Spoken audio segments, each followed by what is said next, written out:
Katika kijiji kidogo cha Mwangaza, kaskazini mwa Tanzania, aliishi kijana mmoja aitwaye Sabatho. Sabatho alikuwa na miaka 25, kijana mrefu mwenye ndoto nyingi, lakini aliyejikuta mara kwa mara akikumbwa na vishawishi vya maisha ya haraka. Alikuwa ametoka familia ya kawaida sana, lakini kwa juhudi na msaada wa jamii, alifanikiwa kujiunga na chuo kikuu mjini Arusha kusomea ualimu.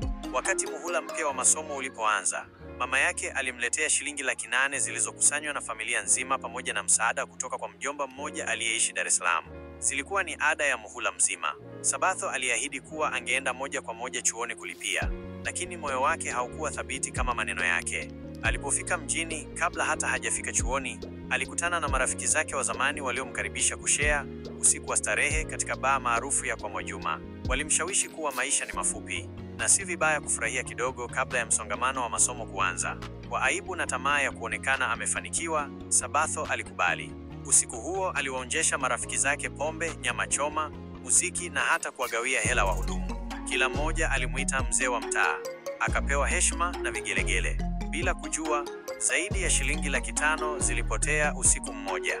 Asubuhi alipoamka, hangover ilikuja na kumbukumbu ya ukali wa hali halisi.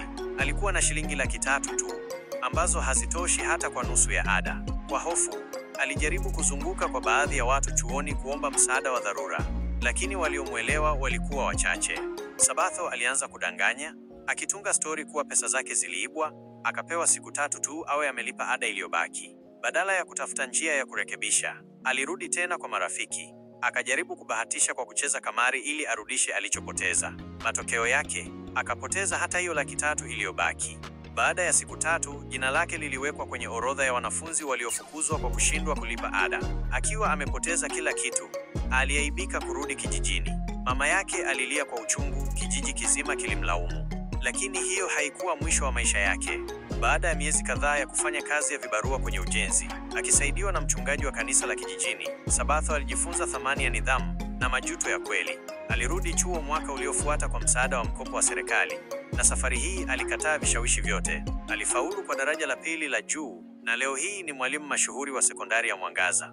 Na kila mwaka, akiwaeleza wanafunzi wake kuhusu maisha, husisitiza, usikubali tamaa ikuletee aibu ya maisha. Ada ya shule ni tiketi ya ndoto zako, usiiuze kwa usiku mmoja wa starehe.